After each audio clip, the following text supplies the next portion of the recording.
Good morning, students. I welcome all of you in my maths class. Let's start our today's class.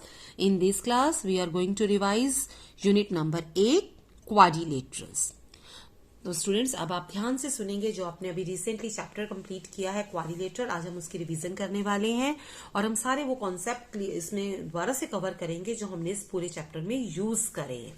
तो अपनी आपने fair notebook पे भी ये इसको as it is as a flow chart आपने draw करना है समझ के। सबसे पहले हम बात करते हैं क्वाड्रिलेटरल की। ये हमारा यूनिट नंबर 8 है। ये दो तरह के थे, एक कॉनकेव था और हमारे पास एक क्या था, कॉन्वेक्स था। जो कॉनकेव क्वाड्रिलेटरल होता है वो इस टाइप का होता है जो अंदर की तरफ थोड़ा सा हो जाता है, जिसका जो वन इंटीरियर एंगल है वो क्या होता है, ग्रेटर देन 180 होना चाहिए, जो उसकी बेसिक क्वालिटी होती है। और कॉनकेव होता है, कॉन्वेक्स होता है, all interior angles are less than 180। जितने भी इंटीरियर एंगल्स हैं सारे के सारे 180 से लेस होते हैं और इसमें कम से कम एक एंगल क्या होना चाहिए, 180 से बड़ा होना चाहिए। इसके बाद हमने इसी में एक अच्छा सा कॉन्सेप्ट किया था, मिड पॉइंट थ्योरम 8.2 एक्सरसाइज के लिए। आपको पता है mid point theorem and it's converse करी थी कि मिड पॉइंट थ्योरम क्या होती है, किसी भी ट्राइंगल में दो पॉइंट्स को मिलाने वाली लाइन हमेशा थर्ड साइड के क्या हो जाती है, पैरेलल हो जाती है। हम उसको क्या बोलते हैं, उसको मिड पॉइंट थ्योरम बोलते हैं।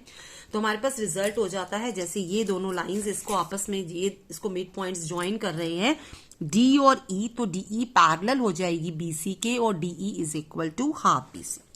अब इसके बाद हम एंगल के बेस पर ही आ जाते हैं।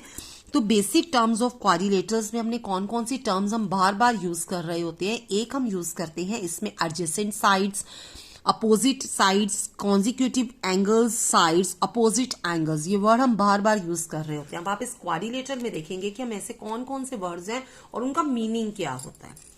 अब जब हम बात करते हैं इसमें adjacent sides, students adjacent sides का मतलब होता है जिनका एक वर्टेक्स सेम होता है। जैसे ए बी के साथ ए डी ले लेंगे तो ये एडजेसेंट साइड्स है क्योंकि इनमें कॉमन वर्टेक्स आ रहा है। अपोजिट साइड्स कौन सी होती हैं, जैसे ए बी के अपोजिट सी डी हो जाएगा और बी सी के अपोजिट क्या हो जाएगा, ए डी हो जाएगा।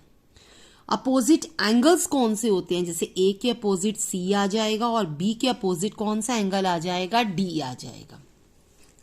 और एडजेसेंट साइड्स जैसे मैंने आपको बताई दी कि जिनके अंदर क्या होता है, कॉमन वर्टेक्स होता है। अपोजिट, अगर ए बी यहां है तो ये सामने वाली साइड, इसके सामने ये वाली साइड।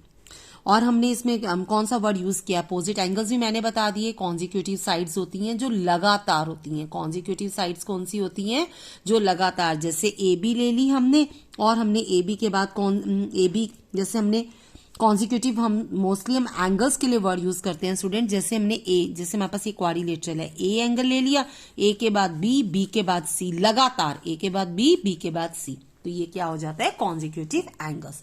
तो ये बड़ी कॉमन सी टर्म्स हैं जो हमने पूरे चैप्टर में यूज करी हैं और हमें इनका मीनिंग अच्छे तरीके से क्लियर होना चाहिए सम्स को अच्छे तरीके से करने के लिए।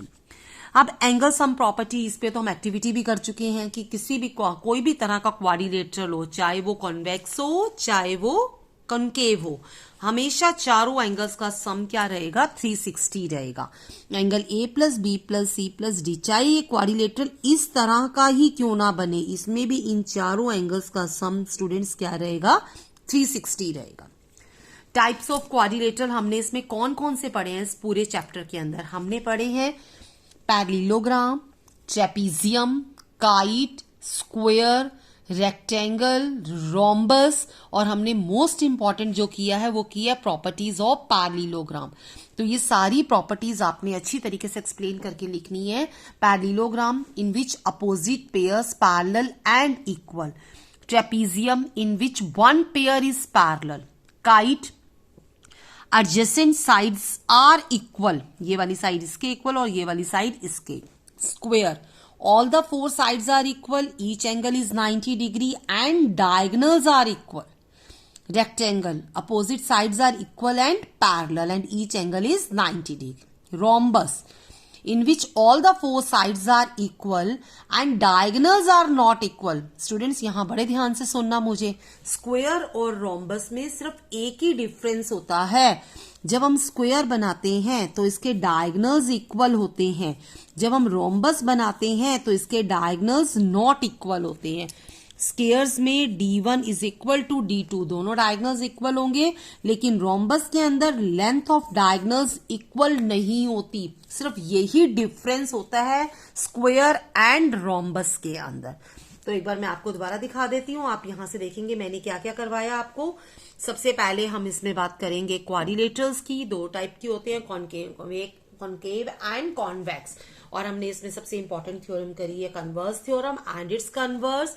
इसके बाद हमने कुछ इंपॉर्टेंट इसके वर्ड्स करे हैं जो हम इस चैप्टर में यूज कर रहे हैं, जैसे adjacent sides, adjacent angle, consecutive angles, opposite sides.